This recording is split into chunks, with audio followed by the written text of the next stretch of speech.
For the last few months, the Colombian government has been holding talks with FARC, the Revolutionary Armed Forces of Colombia, in Cuba to try and reach a peace agreement. Euronews met with President Juan Manuel Santos in Bogotá and talked to him about these issues to try to understand what's going on in his country. President Santos, thank you for having us here. My pleasure, Alberto. Could you give us a date for the signature of the peace treaty with FARC? Some weeks ago you said the deadline was the end of the year. Does that still stand? This is what I hope and what I'm working towards. But previous experience has shown us that putting a deadline on this kind of complicated process is never wise. But as I said, I hope and intend to get a peace agreement to solve the conflict that has bled my country to death for the last 50 years.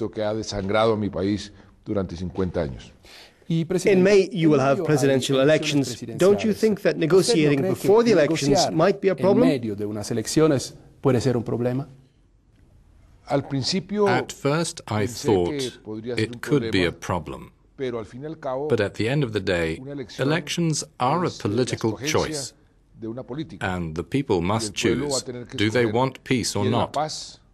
Somehow these elections are kind of a referendum, pro or against peace.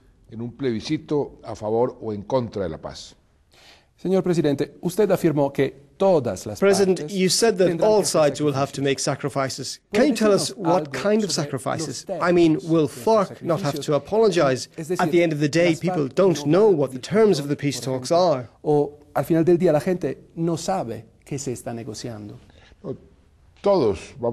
We are all going to have to apologize, because all of us, in one way or another, are responsible for this conflict, which has lasted for over 50 years.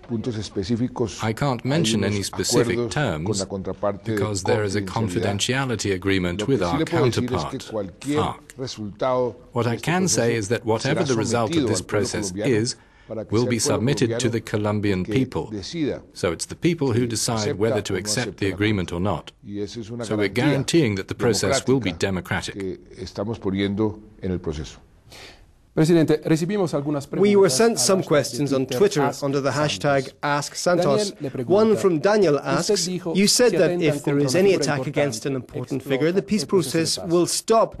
So are police officers and soldiers assassinated by FARC not important? If I may remind you that there are almost daily attacks against the army in several departments.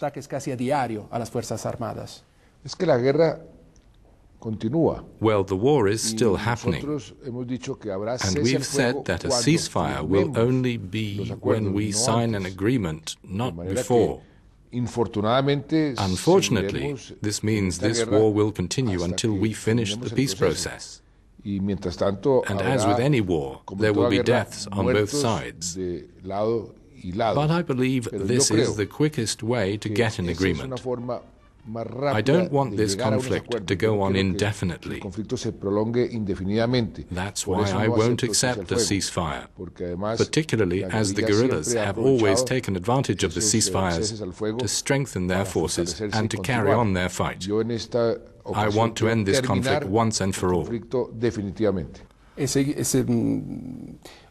mean that it's possible to talk about peace in Cuba and to go on fighting in Colombia? Yes, it is. I learned this from a former Israeli prime minister who once said, I negotiate peace with terrorists. He meant Palestinians, as if there were no terrorism. But I fight terrorism as if there were no ongoing peace process. In a way, that's what we are doing here in Colombia, because I'm convinced this is the quickest way to end the conflict. Another tutor asks, why, if you are against re-election for president and want to abolish it, are you running for a second mandate? Isn't it contradictory? No, because this is what the Constitution offers right now, and I believe the country deserves peace. We are making progress, and it would be extremely irresponsible to leave it halfway. We must get the job done. We must bring the fighting to an end and get peace in Colombia.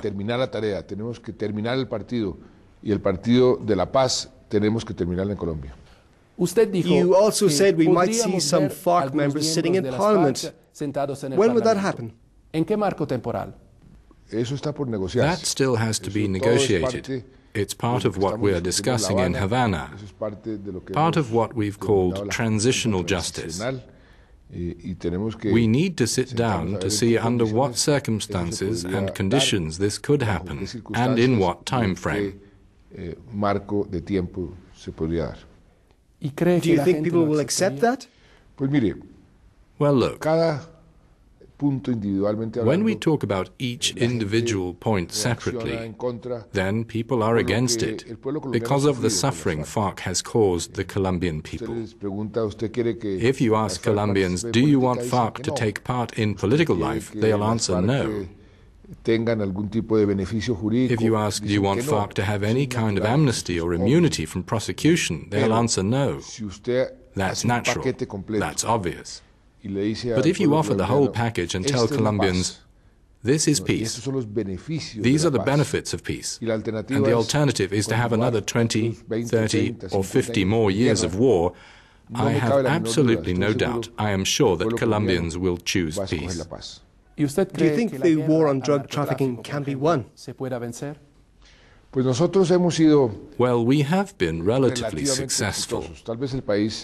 We're perhaps the country which has suffered the most in the fight against drug trafficking over the last 40 years. The one that has sacrificed the most, the one that has seen the most bloodshed, the one that has paid the highest price. At the same time, we are the country that, relatively speaking, has had the most success.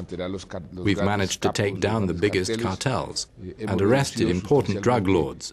We have reduced coca crops, but business goes on. That's the reason why I told the entire world that we have to look at alternative ways that are more effective.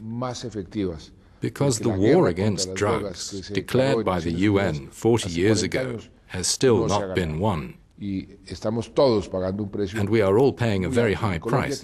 Colombia has the moral authority to start this discussion, as we have done, and I think the world, fortunately, is starting to discuss this issue because it's a problem that affects the whole world, not just Colombia. Is the word legalization part of your political dialogue, particularly as some countries are legalizing soft drugs?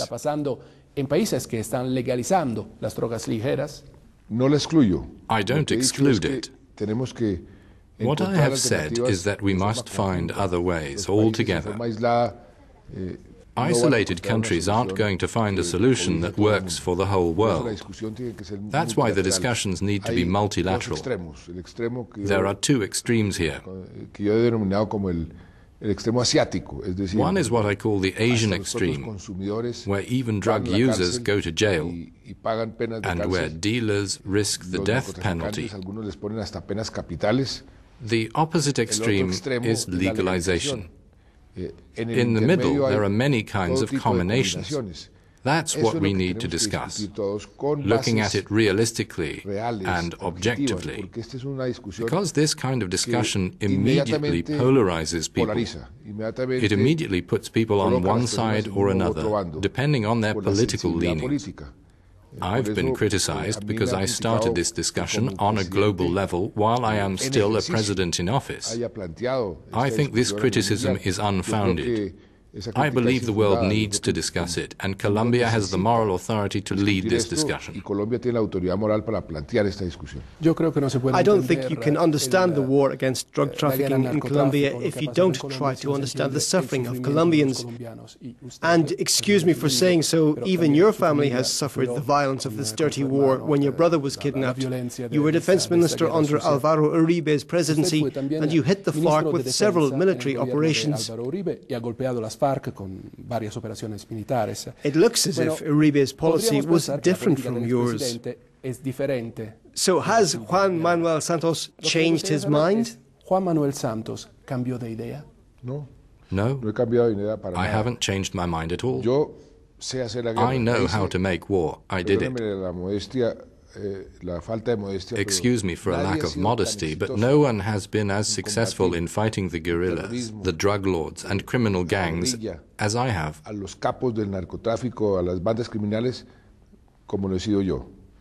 My government has an unbeaten record in this war of getting results.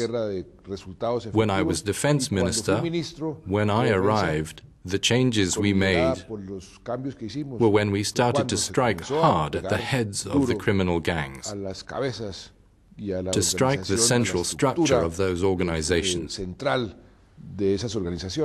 But you make war with an aim in mind, and mine has always been to reach peace. Peace is the victory of war. I believe that no soldier fights for the sake of fighting. He fights to get something, to get peace. So I haven't changed my way of thinking at all, but the circumstances allowed us to start a peace process so that we can end this war by dialogue and negotiating.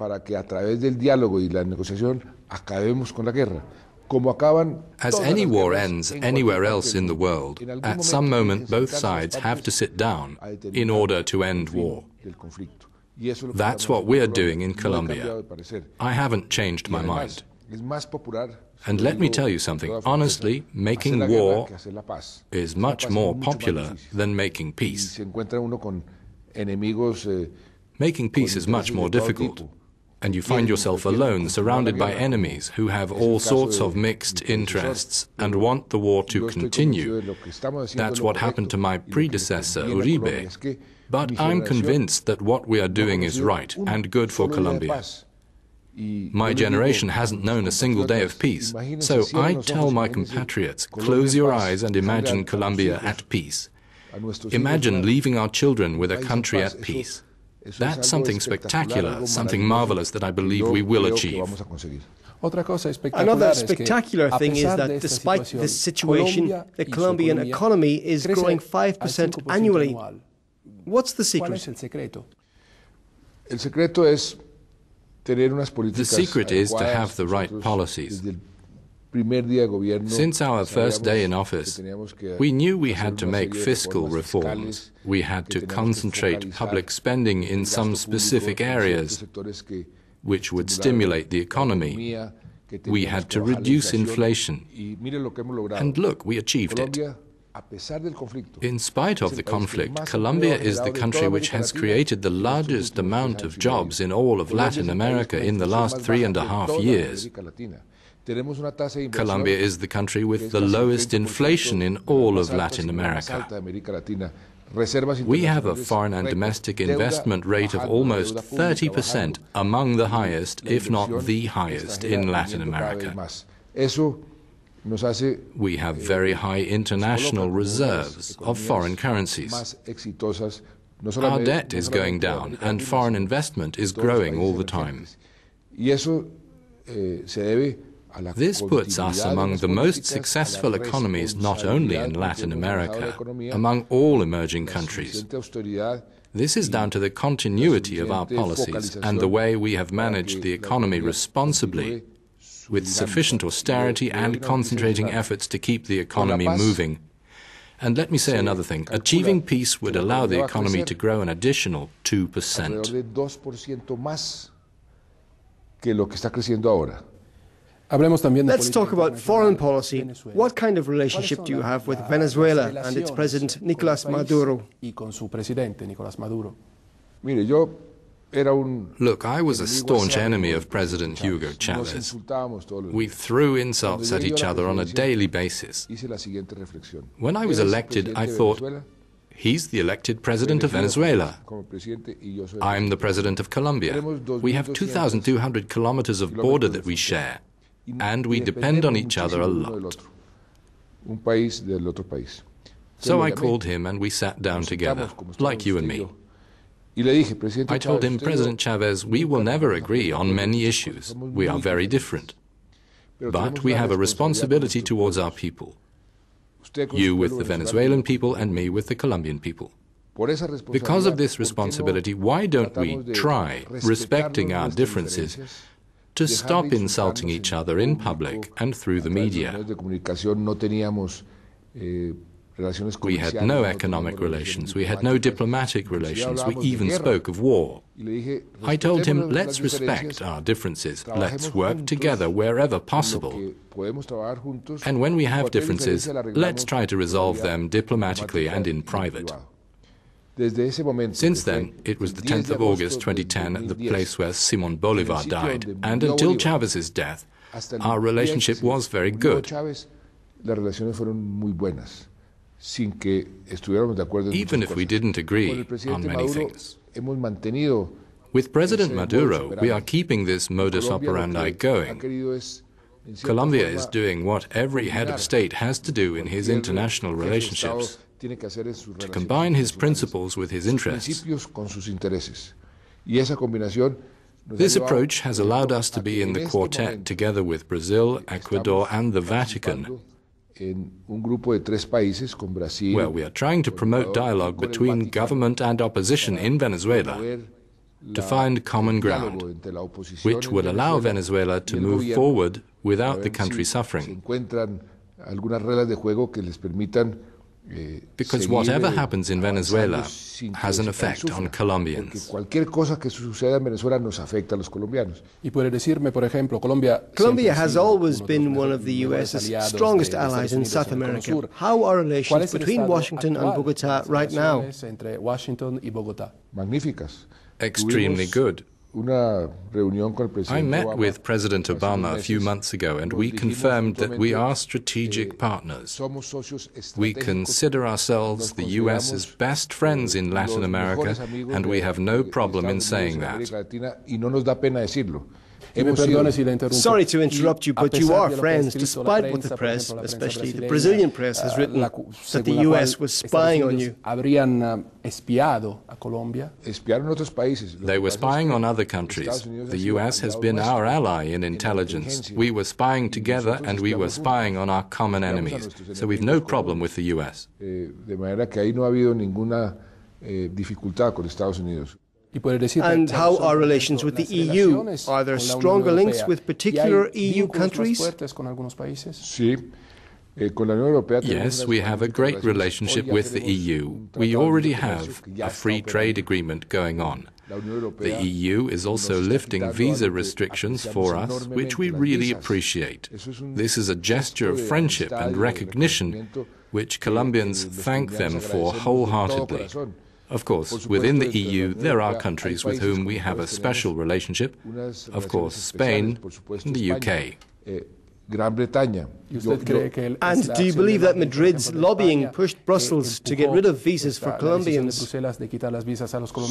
Yes, Spain played an important role.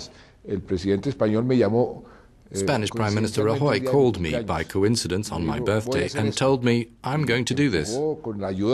He started pushing to get rid of visas together with other countries. I spoke with lots of presidents and prime ministers, as well as Chancellor Merkel, and they all supported this initiative. I really appreciate what all of these countries did. This is a very important step. We have very good relations and we must do so much more. We have what Europe needs, and Europe has what we need. Let's finish with a question on football, which was sent to us on Twitter. The World Cup is approaching, and one viewer asked, will FARC play? I'm crossing my fingers. I hope so. You can see he really wants to play and get on with his recovery. That's what the doctors told me, and half of that's in the head. Falcao is making every effort. I hope he will be with us, because our first match is against an EU country, Greece. And unfortunately for the EU, I hope we win. Presidente, gracias por esta entrevista. Thank you.